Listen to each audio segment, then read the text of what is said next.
Welcome to the Genuinely You podcast channel, which is packed with advice and tips on how to live your life with purpose. Do you wish you felt happy and fulfilled? Are you feeling stuck, wishing things could be better? Are you ready to take some action and create the life you want? To start living an empowered life, you need to recognize and make full use of the power and freedom that comes from being genuinely you. Your host is Gina Gardner, a #1 best-selling author whose whole life has been about supporting people to achieve personal empowerment, helping people just like you recognize that they can. Hi there, it's Gina Gardner here.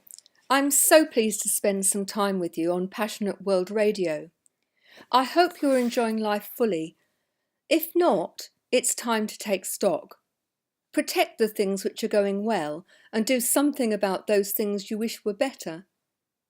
If you do nothing, things will stay exactly the same. It's time to take action. Life is precious, and although it brings with it many challenges, it's our choice whether we live it fully, being our genuine best selves, or not. As one year ends and another begins, it's a great time to take stock, although you can do this at any time. Over the next few days, I encourage you to think about your life. The next 20 minutes or so are designed to help you do just that.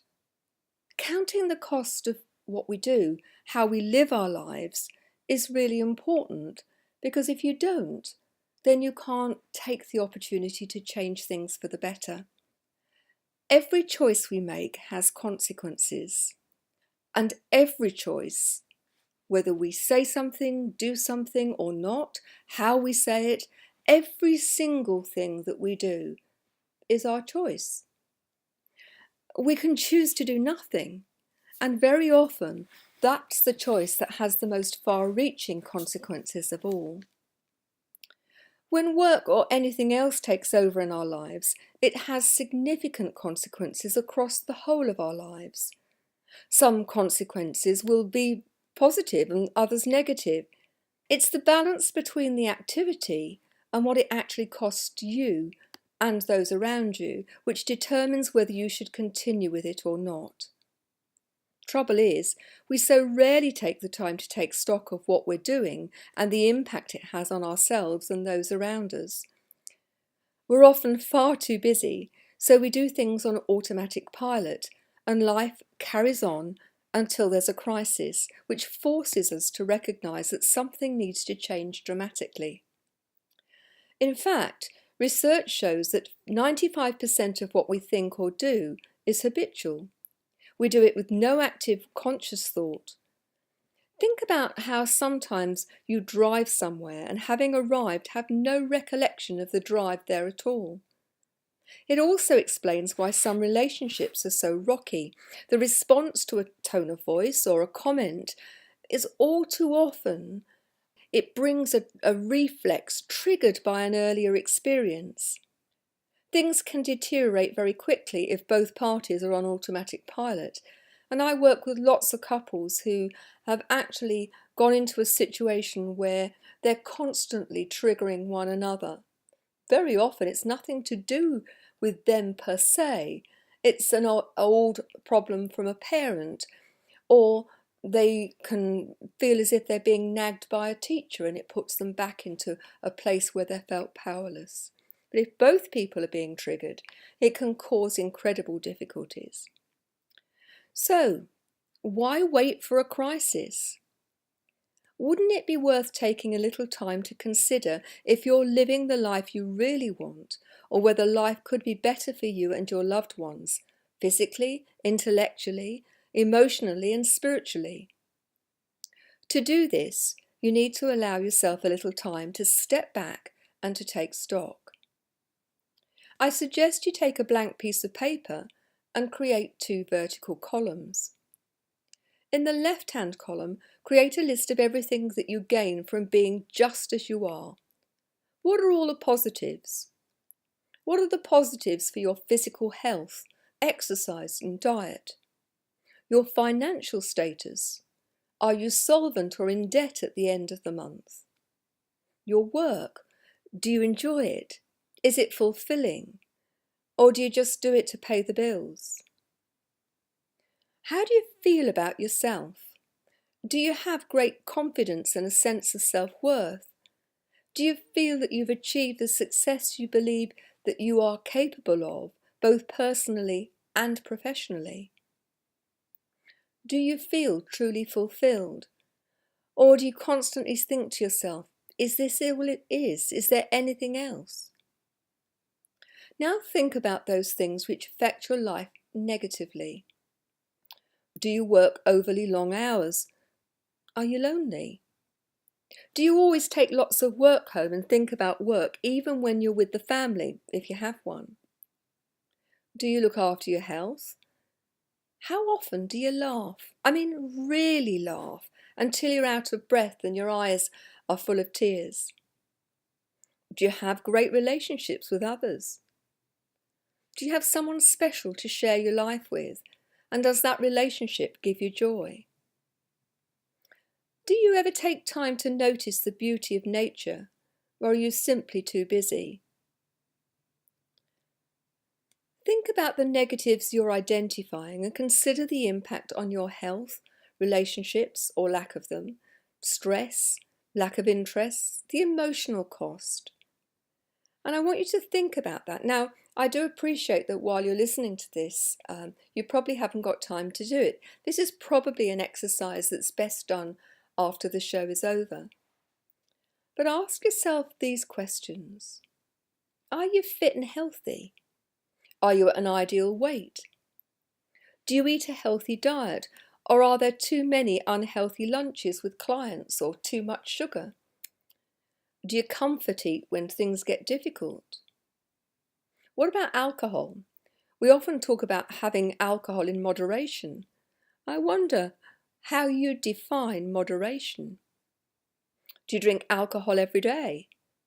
Do you drink to wind down and de-stress? Do you take any recreational drugs or prescribed medication to manage your stress levels? Do you suffer from high blood pressure or anxiety? Do you make time for exercise on a regular basis? How do you feel about your body image? Do you find yourself shopping to make yourself feel better? And do the things that you buy sit in the wardrobe or on the shelf unused? What about your intimate relationship? If you have one, does work get in the way of that existing relationship? Never, occasionally, or all the time? Are you late home often? Do you often cancel things because of work? Are you preoccupied with work when you should be spending quality time with your partner? Could your life together be better, more passionate, more fulfilling if you had more time and more energy to focus on it? If you're not in a relationship, would you like to be? Do you feel more confident socially or at work? Do you make time regularly to do something about it? Or do you use work as an excuse not to get on with finding your soulmate? I know for years that that's something that I did. If you're a parent, how much time do you actively spend with your children? Do you see them before they go to bed during the week? Do you like playing with them? Or are you too tired or feel awkward trying to talk or play with them? Now, I appreciate that talking to teenagers when they're going through the UG stage can feel pretty awkward. But how often are you on your phone or your iPad and the children want your attention and you say, in a minute, I'm just going to finish this? And is a minute really a minute? Would you rate your relationship with your children as brilliant, good, okay, variable, difficult, or non-existent? Do you feel guilty about your relationship with them? What's the legacy you'd like to leave them with? So, big question. Do you love your life, all of it, or do you feel as if you're on a treadmill? Do you feel driven to succeed, or are you totally fulfilled? Do you feel good about yourself? Think about each area of your life and begin to count the real cost of living your life exactly as you do. Now think about the quality of the life you'd like to live. Do you know what it looks like or feels like? Now I'm going to suggest an exercise, but please don't do this when you're driving or operating machinery. Wait until you're in a safe, quiet place where you won't be disturbed. And when you are, close your eyes. Take 3 deep breaths and allow yourself to be still. Imagine there's a big film screen in front of you, and on the screen is the movie of your perfect life. Allow yourself to feel how it is. What does it look like? What's going on? How does it feel? How does it look or sound different to your current life? What's going on that's different to what you have now? What's getting in the way? The likelihood is that as you are the common denominator in every moment of every day throughout your life, remember you take yourself into every situation, every relationship, that there is something going on in your life that you don't like. If you want a different quality of life, the solution is absolutely in your hands. Now, there are some challenges which you can't overcome. I was stuck in a wheelchair. I couldn't change the fact that I needed a wheelchair, but you can change the way in which you react to those challenges. So if it's something you can do things about, then make the changes. And over the next coming weeks, I hope to be able to offer you some insights and strategies to help you do that. But if you can't change the situation, the thing you can do, the thing which is absolutely in your control, is what you do about it. Whatever the economic situation, however limited you believe your choices are, doing nothing will change nothing. Even tiny changes done consistently can make an enormous difference to your life over time, and you might find that working with a coach can help you enormously too. I wonder, if you learnt tomorrow that you only had 3 months to live, how would you choose to spend those 90 days? What's really important to you? What would you want to do? What would you want to say to loved ones, or do with them or for them? The great news is that you have the chance to savour the rest of your life. Life is just so precious. Why not live every day fully, savouring the things that you truly value? What is the legacy you'd like to leave at the end of your life? Is it working towards that? It is working towards that which helps many people feel that they're living life's purpose and gives them a sense of true fulfilment. I'd love to hear from you. Please let me know how you get on and if I can help. And actually, what are the things that are causing you joy and creating difficulty for you? I'd love to know what those are. It may be that some of you find taking stock of your life rather uncomfortable, but I really urge you to stick with it.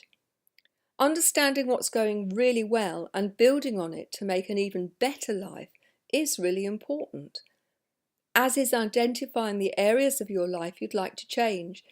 Of course, this is only the first step, but unless you identify it, you can't take steps to change things for the better. Apologies about the phone going.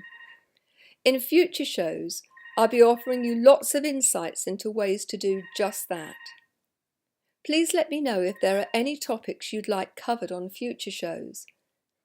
If you go to http://genuinely-u.com, you'll find lots of free resources available there to help. You can also download my latest book for free. I'm really thrilled that it's my second book which has become a #1 international bestseller.